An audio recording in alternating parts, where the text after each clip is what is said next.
Okay, so let's get into new formats. So we've talked about the course master. Obviously, formats are pretty important with regards to being able to specify the units of competency that are relevant to a particular course. So let's get into those straight away, okay?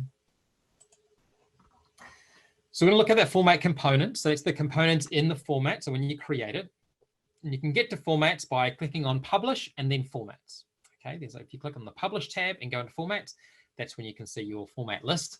And your format list is likely going to be either on a per unit of competency basis if you deliver short unit of competency courses, or it could be on a per qualification basis. If you vary the units of competency on a per course, then you'll have different formats. Effectively, your formats will define the units of competency that are applicable to your courses. I'm going to talk to you about topics. I'm going to talk to you about course modules as well. So topics are then linked to course modules. And within the course modules, that's where we contain the AVEMTISS information. Okay, so the AVEMTISS information is stored within the course module. The course modules are created under options. So that is under publish and options, but they're linked in the format. The funny thing is, when you do this, you actually really want to create your course modules first. So you tend to create your course modules first because they're the things that you need to hang everything off, right? They're the things that you need. We're also going to do about sequencing dates and times, and there's a little bit of a trick to making sure that you keep your course modules or topics in sequence, okay? They have to be in sequence, so day 1, day 2, day 3. You can't go day 1 and then day 3 and then day 2. You can't sort of mix them around like that. You've got to be in a sequence. And also from a time point of view, you can't have overlapping topics. They've got to be sequential. And we're going to describe how masters are linked to dates and linked to documents, okay? So format components, topics, course modules, sequencing of the dates and times, and then masters, dates, and documents. Okay, so this is the format. So we go into the publish tab, and then we either click on formats here, which will give us our list of existing formats. And again, you can use the add based on button to duplicate your existing formats, because there's no point if you need to create another format for an existing course and are just altering one of the units of competency. It's going to be a nightmare if you have to go through and create every single one all over again. Use the add based on. It'll save you lots and lots of time. But if you're going to create a new format from scratch, click on the new button there. Now, when we click on that button, we get a few different options. We can choose the name of the format and the label. Now, currently, the label's not really used anywhere, but you might want to use it in places where you want to describe the format in a different way to the name. The name is what you see. The label is what you will display on the website, and it's also what you can use in your emails or your PDFs if you're going to be dynamically creating those. There are some other fields here: course category and location, and format description. Now, category and location is basically it's about organizing things. It's about being able to limit the number of, if you have a lot of categories, you don't want a lot of them coming up for every course that you create. So you might want to limit them. It also allows you to filter them nice and quickly. So you've got a lot, if you have a lot of formats, then using course category and location is a great way of being able to filter those. But if you haven't got a lot of formats, you don't have to worry about it. Just leave those blank. Format description allows you to have more information. So you actually can create a whole series of descriptions of the format. And that might be applicable if you're going to create some PDF outlines of your courses. You can suck in that information from the course, from the format description that's applicable to the way you're going to be doing that delivery.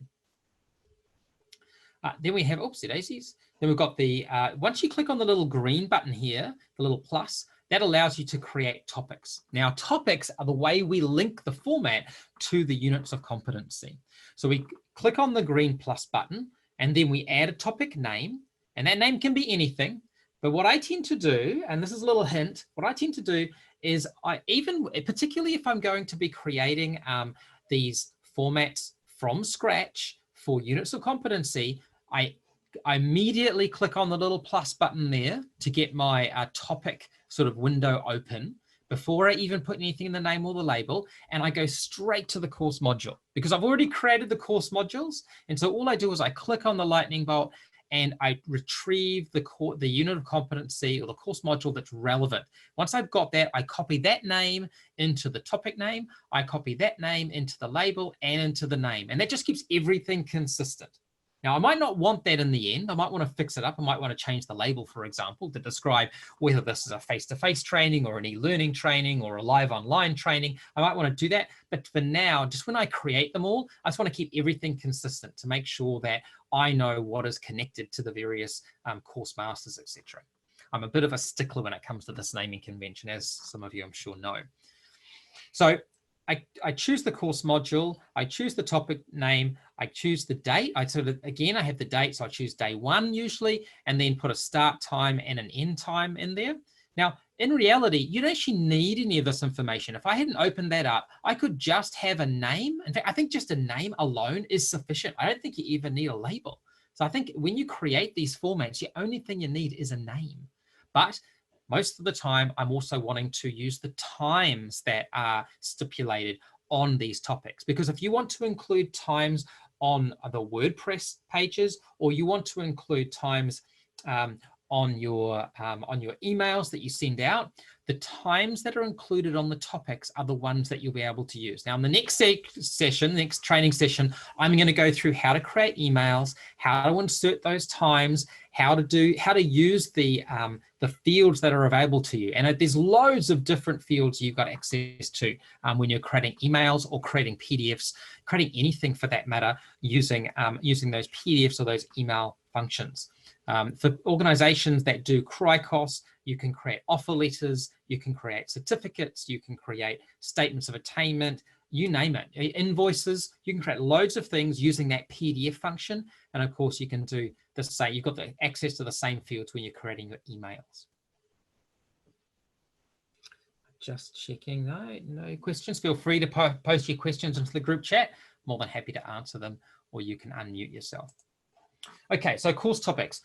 Topics are grouped concepts. So the most common group concept is your unit of competency. So unit of competency has a specific group of concepts that ASQA has deemed as appropriate to be learning at once. So these have specific learning elements associated with them. There can be breaks or pauses. So let's say, for example, you decide to have a half day. You can use a topic that doesn't have a unit of competency. It just has a break in it.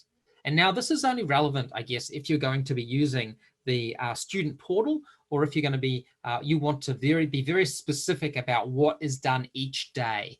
Most training organizations don't worry about it. They just want to keep track of the units of competency that are going to be covered. So even those times and the dates, they're not so relevant once you go past the first start time that you might want to use in an email, or you might want displayed on the website.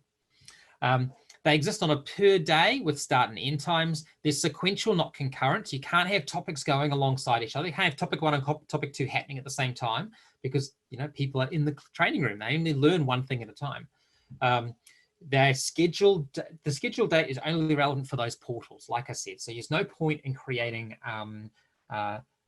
those dates and being really finicky about those if you're not going to use the portals. The first topic is important because that's where you get your time, your start time from, and your start date. And the last one is important because that's your end date as well. Okay, so the first and last are important to get right. The rest of them, not so much. So course modules, they are linked to the format by the topics. You're going to use the publish. You're going to go into publish and options to have a look at your course modules. The AVEMTISS information is stored there. That's the unit or the subject information is stored on these course modules. And we're going to link them to the document. They're linked to the document topics for the outcome. So what that means is that we have, in fact, I think I've got a diagram here. Let's have a look. There we go. This is the diagram I want to show you. Okay, so this diagram shows you in the course master, we have the format. Within the format, we have the topic. Within the topic, we have the course module, which describes the unit of competency information. Okay, so within the course master, we have the format. Within the format, we have the topic. In the course module, we have the unit of competency information. So that's the sort of layered Russian doll scenario that we have here. Now this means that we can be very flexible. So we can, for example, include that course module in different course formats, in different topics. We can be quite creative with that.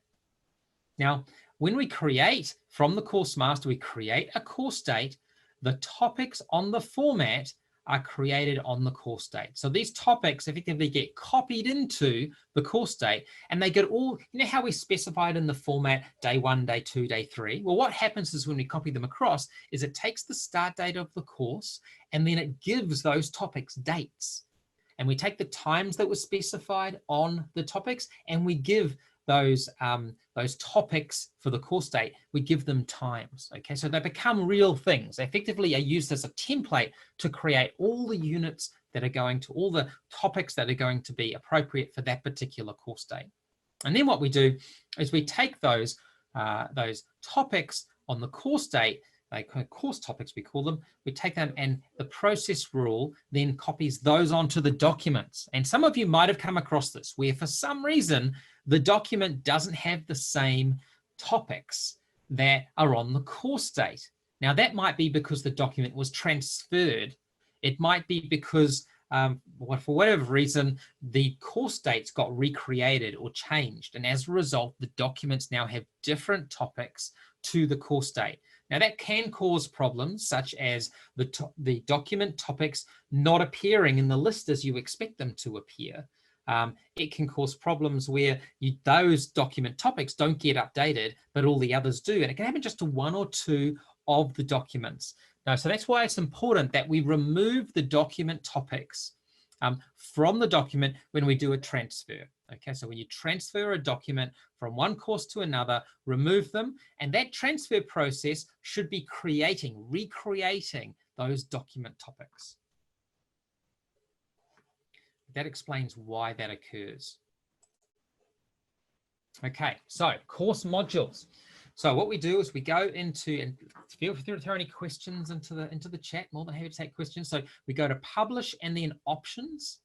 And once we're in here, we have a look at course module. This is just the same as looking at a course category, okay? Just the same process. And we click on the fourth icon along, which is the tree view of the course modules. Once we go into the tree view here, you can see I'm clicking on the cog, just like I did for the course categories. And then I get this option, this series of actions I can do, such as adding after this node. I click on add after this node when I want to add my new course module. And then I get to fill in this information for my course module. Now, this is another little trick that I do, which I'd like to share with you. What I do, first of all, particularly when this is a unit of competency, I select the subject identifier first. So I copy in the ID for the unit of competency. And once I get the ID of the unit of competency, I then copy that into the name.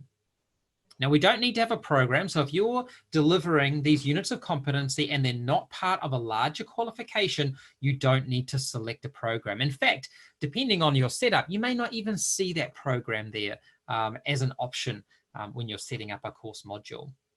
You set up a delivery mode identifier and set up a vet flag. Now, a little trick too is you can actually specify defaults. So if you're always doing a particular delivery mode, and these are, I'm assuming for most of your courses, these are all going to be vet courses, then you can set those as being defaults on the field, and happy to show you how to do that. We'll have a bit more of an advanced training course on using fields, so therefore selecting defaults. But that can enable you, if you republish this form, because it's just a form existing within Course Sales, republish it, you never have to worry about adding these fields. The only thing you have to do is select your subject identifier and copy it into your name. That's all you have to do to set up a new unit of competency. It's magic. It's absolute magic. The best course module you've ever seen. The best course module you've ever seen. So that's a nice way of setting up these course modules nice and quickly. And you can go through and set up, 20 in sort of 20 minutes. It doesn't take very long at all. It's a pretty quick activity, which is pretty handy. Now, just keep in mind though, just a couple of things, and we'll talk about this at a later time, but just keep in mind, don't modify existing course modules. So if you've got an existing course module, unless you know it's incorrect, if you go changing your course module, you're effectively going to be changing it for all of the times that you've issued it to customers previously. So if you go and say you want to upgrade a course module, the last thing you want to do is then go and change an existing course module because it's been superseded by another.